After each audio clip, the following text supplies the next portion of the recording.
It's CardKast with Mike and Lenz, a show about everything sports cards, autographs, and memorabilia. I'm Len plus Z, and this is the Fresh Catch Video Edition. Good morning, everybody, or by the time this video airs, it'll probably be evening. This is the latest edition of Fresh Catch, and I just got this nice box back from JSA, James Spence Authentication. Obviously, here's a little bit of a Mickey Mantle autograph hoard where we have multiple signed baseballs. We do have one Billy Martin signed baseball. We also have a Mickey Mantle signed 8x10, a Mickey Mantle signed book in the back of the freshly poured beer there. And we also have a dual signed Mickey Mantle Whitey Ford photo. So interestingly enough, this collection, obviously it all came together. This person wasn't like a big collector where he had a ton of stuff. He did have some other signed baseballs of some other players, but I figured I would just focus on this. And if you go back to, I think, podcast episode 5, where we had James Spence on as a special guest, we touched upon the McAllister collection, who was a big time autograph chaser and did a really good job of getting in-person autographs on trading cards to the point where, he had full signed sets of Bowman and Topps going back to the 40s, 50s, and 60s and into the 70s, I believe. So the reason why I bring that up is because not that this is that extensive. I just think it's cool to get to buy a collection where you have 6, 7, 8, 9 Mickey Mantle autographs in it. I think that's kind of unique. And but also when we were talking about the McAllister collection, we were talking about what collectors had done in their experience and how they acquired things, and can you preserve that? So this particular person who collected this is no longer with us. He passed back in 2014. He was a teacher. He loved fishing, and he also was a huge Yankees fan, as you can see here. And the story behind this is pretty unique. And of course, the guy's name, I'm not doing him any justice by not saying his name, but the guy's name is Joe or Joseph Zalaro from Connecticut. And the cool thing about this collection is I'm pretty sure that most of this stuff, if not all of it, was acquired at a Yankees fantasy camp that was hosted by Mickey Mantle and Whitey Ford. As you could see the background shot over here. He's standing in the middle, and it was one of the things that they offered with the camp. So, they really got in deep. You could see he had his own custom jersey made, probably his own sized, fitted cap. You got a trading card. You also got and I'll show this after I move the beer. I don't want to, that would be a disaster, right? So where are the bets on this? Over, under, I spill the beer on my product. So there is a bat that has, it's a custom bat for Joseph Zalaro. That is also, he had Mickey Mantle sign that. So interestingly enough, I never heard of the fantasy camp, and I'm going to put a link. There was a documentary done on the camp back in 1986. It's a 22-minute watch. Really, really cool.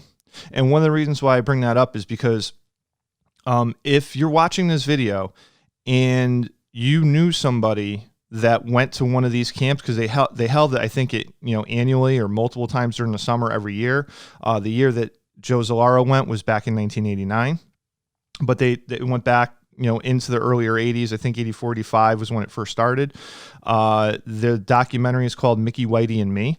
Again, I'll have the link, in the description, so that you could check that out. Again, 22-minute video, but really, really cool. And if anybody knows anybody, please tag them in the photo, share, or tag them in the video, share the video, because I believe an up and coming episode that Mike and I would like to do is interview some of the people that actually had the experiences, what they took away from it. Would love to hear those stories.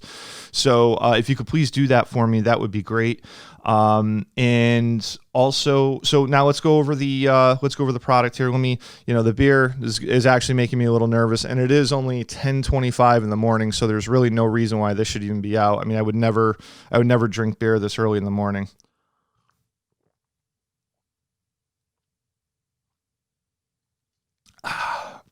Okay, so half of the problem is gone right now. So let's get into the product. Okay, Billy Martin. Okay, we got a nice signed Billy Martin baseball right here. Sorry, I have to, because there's so much product on the table, I have to kind of jockey my head around and just make sure that you're getting a good look. All right, so we have a single signed baseball on a Bobby Brown. Very, very cool.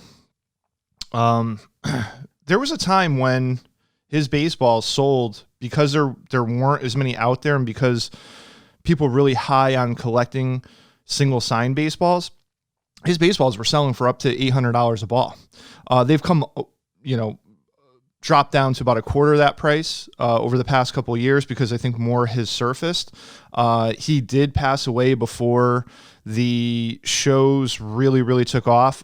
He missed all of the 90s for signing at shows. So, whatever's out there's out there, but he did do shows in Detroit. I believe, he did some things in New York, and his baseballs are out there, but they're a little tough to get single signed. And, the fact that they're at least a couple $100 makes it kind of interesting. So, and then we have a multi-signed Mickey Mantle, which I think on this baseball right here, this signature is definitely the best out of the 4 baseballs. I just like how it has the classic, loop in each mantle. Just shows that he really, took care of that signature. Not that he hasn't before, but you could see behind the single sign baseballs, they look like they're a little quick. We have Bucky Dent also, Mike Ferraro, he's got a 68 Topps card. I think he was managing for a little while with them. Not an easy signature to get, by the way. And then we also have Whitey Ford right underneath. And on the West panel, we have Slaughter. And this is also on a Bobby Brown official American League baseball. So pretty cool. A little bit of a catch-all. Believe it or not, single sign baseballs will sell, a little bit of misconception about baseballs. Single sign Mickey Mantle baseballs will actually sell higher than if you have something like that, where you have Hall of Famers on there, you have fan favorites on there, borderline Hall of Famers, and but unfortunately it kind of brings the value down a little bit. And not that it's all about value. I mean, I think it's cool that other players were able to sign it, but collectors pay a premium for single sign baseballs. And speaking of single sign baseballs, we have this Mantle here, and I truly believe that all of these baseballs were probably signed down there. Maybe not the Martin, but there's a picture of Joe Zalaro which didn't make it. It was a team sign photo where I guess some of the players signed it. Mike Ferraro signed it. And he was probably like the guest manager of that team. And the cool thing about the camp was, I think it was like 56 players per week.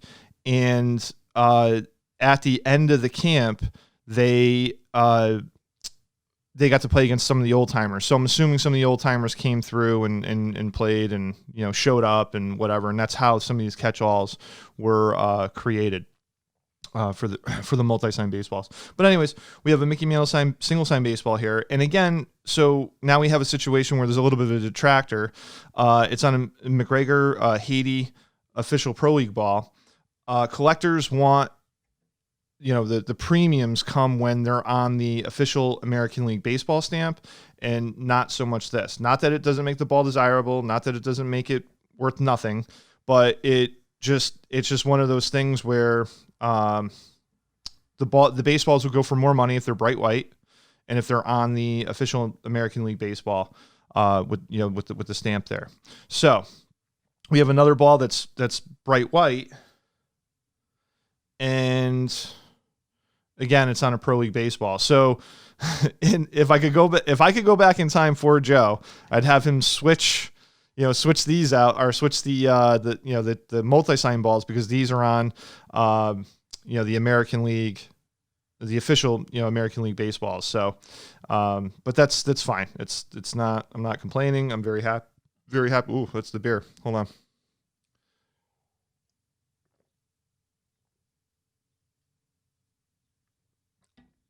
Okay.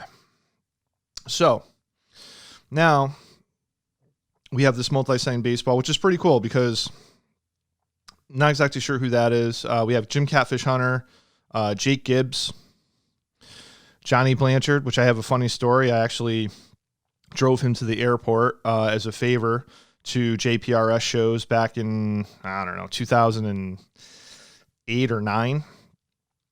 So we have Whitey Ford, Moose Gowron, Hector Lopez, Hank Bauer, Mike Ferraro again, and Ron Guidry. So another cool multi-sign baseball. And we're just going to officially get rid of this.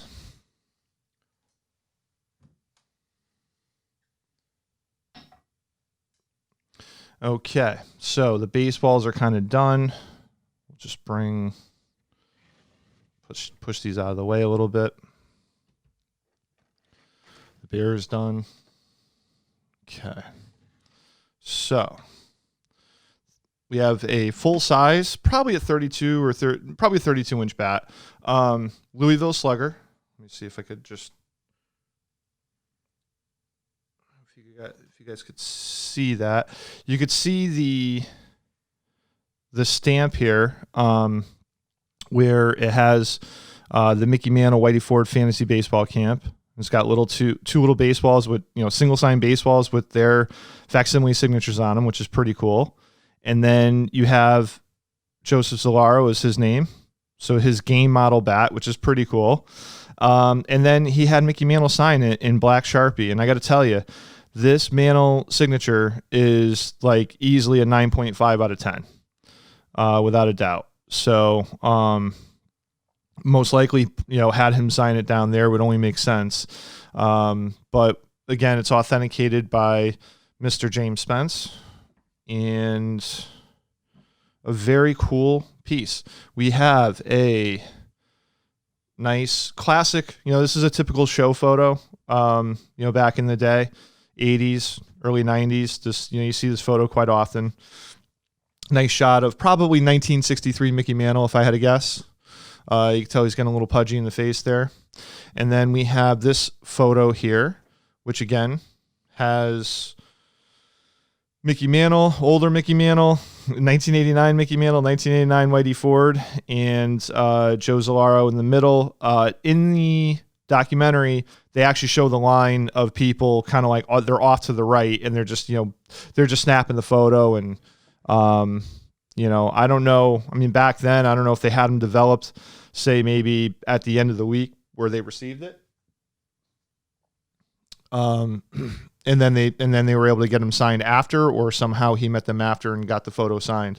But very cool. I kind of like the old school Budweiser cup in the background there.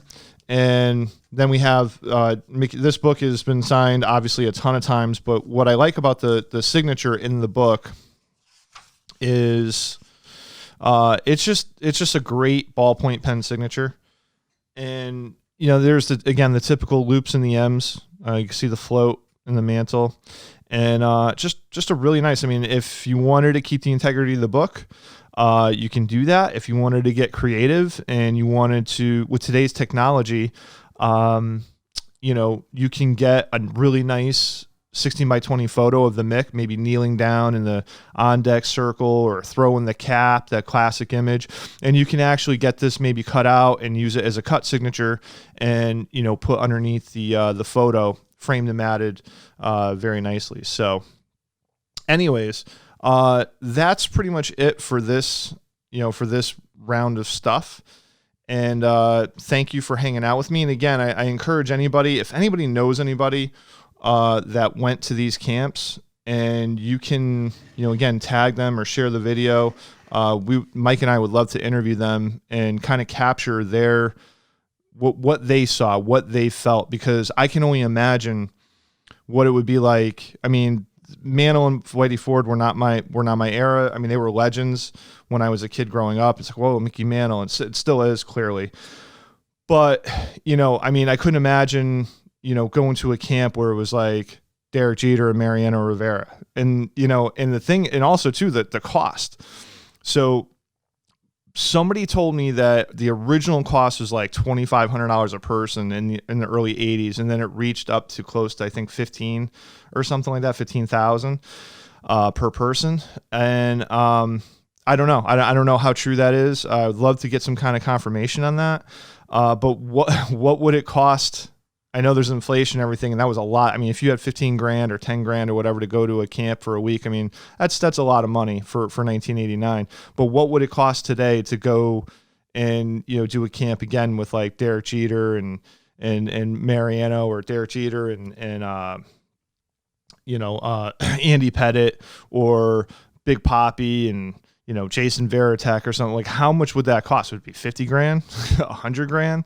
So, just kind of interesting. And then you're just, doing instructions and drills and things like that with them. So, anyways, again, thank you very much for hanging out with me. And, there's more to come down the pipe. Mike and I are going to get together. We're going to be doing a podcast next week about through the mail autographs. And, if you're interested in potentially bidding on any of these items, they will be up and listed tonight. It is August 11th. They will be ending on Sunday on a 5-day auction with all the other auctions that I have up. So, again, thank you very much for hanging out, and we'll talk to you soon. A sincere thank you to all the listeners out there. If you like the show, please like, share, and comment below, subscribe, and hit that notification bell so you will be notified when all of our new shows are uploaded. Click on the links below to join Mike and Len's Facebook page loaded with sports memorabilia content. Visit Mike's opening day break room to see tons of new products opened up daily that you can participate in. And lastly, visit our eBay store, CardKast, to look for the newest auctions of sports cards and memorabilia uploaded weekly. And we're out.